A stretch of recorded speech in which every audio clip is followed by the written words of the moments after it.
Shalom jemaat Tuhan, jumpa kembali dalam Renungan Bina Iman. Hari ini kita sampai pada tema hidup yang benar yang mengusahakan kedamaian. Amsal pasal 6 ayat 16 dan ayat 19b berkata demikian. 6 perkara ini yang dibenci Tuhan, bahkan 7 perkara yang menjadi kekejian bagi hatinya. Ayat 19 berkata, yaitu yang menimbulkan pertengkaran. Salah satu dari 7 yang menjadi kekejian bagi Tuhan adalah menimbulkan pertengkaran, atau arti lainnya adalah menabur perselisihan dengan saudara. Yang perlu kita mengerti adalah sikap yang suka membuat pertengkaran atau membangkitkan pertengkaran di antara sesama saudara adalah hal yang dibenci Allah. Dan ayat ini berkata itu adalah kejijikan di mata Tuhan. Mengapa demikian? Karena Allah yang kita sembah disebut sebagai Tuhan damai sejahtera. Itu sebabnya dalam Matius pasal 5 ayat yang ke-9 dikatakan, anak-anaknya disebut sebagai anak-anak pembawa damai sejahtera.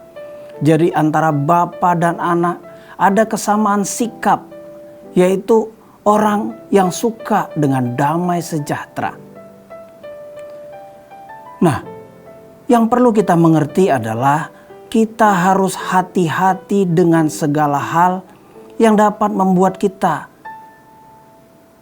kehilangan damai, kesulitan menghadirkan damai. Yang pertama itu yang kita perlu jaga adalah hati-hati kita dengan sikap marah. Mudah marah. Itu ada sikap arogansi, merasa orang lain saja yang salah, keadaan yang salah. Semua ini adalah penghalang hadirnya damai dalam keluarga, hadirnya damai dalam komunitas persahabatan dan lingkungan kerja. Itu sebabnya dalam Amsal 15 ayat yang ke-18 berkata, si pemarah membangkitkan pertengkaran, tetapi orang yang sabar memadamkan perbantahan. Yang kedua, agar damai sejahtera itu hadir, kita juga harus berhati-hati dengan sikap mementingkan diri sendiri. Karena sikap mementingkan diri sendiri itu menghalangi hadirnya damai. Karena Yakobus pasal 3 ayat 16 berkata, di mana ada iri hati, di sana ada kekacauan. Saudara, jemaat Tuhan yang terkasih, kita harus mengusahakan damai. Damai tidak bisa datang dengan sendirinya, tapi harus diusahakan. 2 Timotius pasal 2 ayat 22 berkata, kejarlah. Kejarlah. Itu dalam bahasa Yunani artinya berjuang dengan sungguh, berusaha. Damai sejahtera itu perlu kita upayakan. Dan kalau kita baca Roma pasal yang ke-14 ayat yang ke-19, di sana dikatakan, sebab itu marilah kita mengejar apa yang mendatangkan damai sejahtera. Mengejar. Tidak datang dengan sendiri. Kita perlu kejar damai sejahtera. Ini yang perlu kita mengerti sebagai umat-umat Tuhan. Ada banyak hal yang bisa membuat terjadi pertikaian, masalah yang membuat kita satu dengan yang lainnya tidak cocok.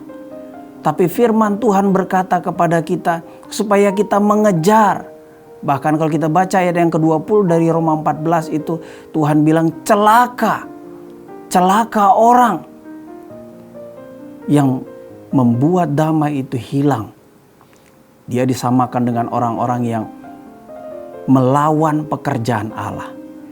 Saudara yang dikasihi dalam Tuhan, Tuhan punya berkat spesial buat kita kalau kita mau menghadirkan damai sejahtera. Mazmur 133 ayat 1-3 katakan, kesana Tuhan memerintahkan berkat. Mazmur 37 ayat 37b berkata, sebab pada orang yang suka damai akan ada masa depan. Mari kita semua, anak-anak Tuhan, menjadi jemaat, menjadi orang percaya yang hidup benar dengan mengusahakan damai. Ingat, Damai tidak hadir dengan sendirinya. Damai harus kita upayakan. Sebab kita adalah anak-anak Allah. Bapa kita adalah Bapa yang sumber damai sejahtera. Dia adalah damai itu sendiri. Dan kita anak-anaknya harus menjadi orang-orang yang membawa damai. Terima kasih. Tuhan Yesus memberkati kita semuanya. Amin.